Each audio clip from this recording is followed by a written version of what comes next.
The member for Goldstein. Thank you, Speaker. My question is to the Minister for Revenue and Financial Services. Will the Minister update the House on the importance of creating economic conditions that help grow the economy and reduce the tax burden on hard-working Australians? And is the Minister aware of any alternative approaches that pose a threat to the prosperity of hard-working Australians, exemplified by the good people of Goldstein? The Minister for Revenue and Financial Services. I thank the member for his question. The member, like the government, knows that the best way to improve the prosperity of all Australians is to foster economic conditions that allow businesses to grow, to invest and to create new jobs. That's why the government has already cut taxes for small and medium-sized businesses, employing over half of Australia's private sector workforce. And that includes more than 22,000 businesses in the member's own electorate of Goldstein. That's why the government is committed to reducing the company tax rate to 25% across the board.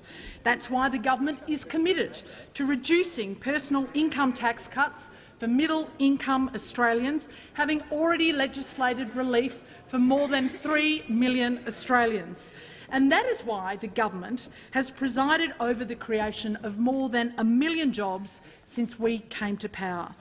By contrast, the Leader of the Opposition, Bill Shorten, and the Labor Party are intent on taxing the life out of the Australian economy by taxing it to the tune of more than $164 billion. Now, of course, we all know that the Leader of the Opposition holds a special place in his heart for the radical left Leader of the Opposition in the UK, none other than Jeremy Corbyn.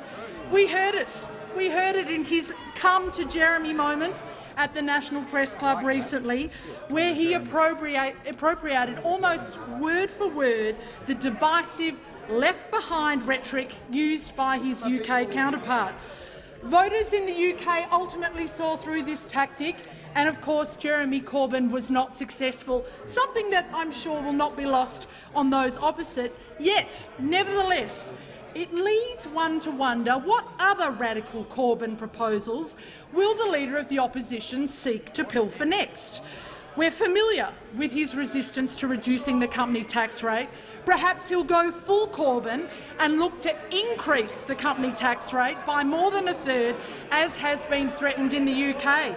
Perhaps he's partial to the proposal put forward by Corbyn acolyte and UK Labor MP Chris Williamson, who'd like to see a doubling of taxes on properties of over $500,000. Or maybe he's also taken with Mr Corbyn's other bright idea, introducing the highest tax rate of income tax at half of its current threshold, moving the threshold from £150,000 to £80,000. The Leader of the Opposition and the Labor Party are a threat to people's jobs, they're a threat to people's businesses, and they are a threat to people's economic opportunities. That is why the Leader of the Opposition and the Labor Party cannot be trusted.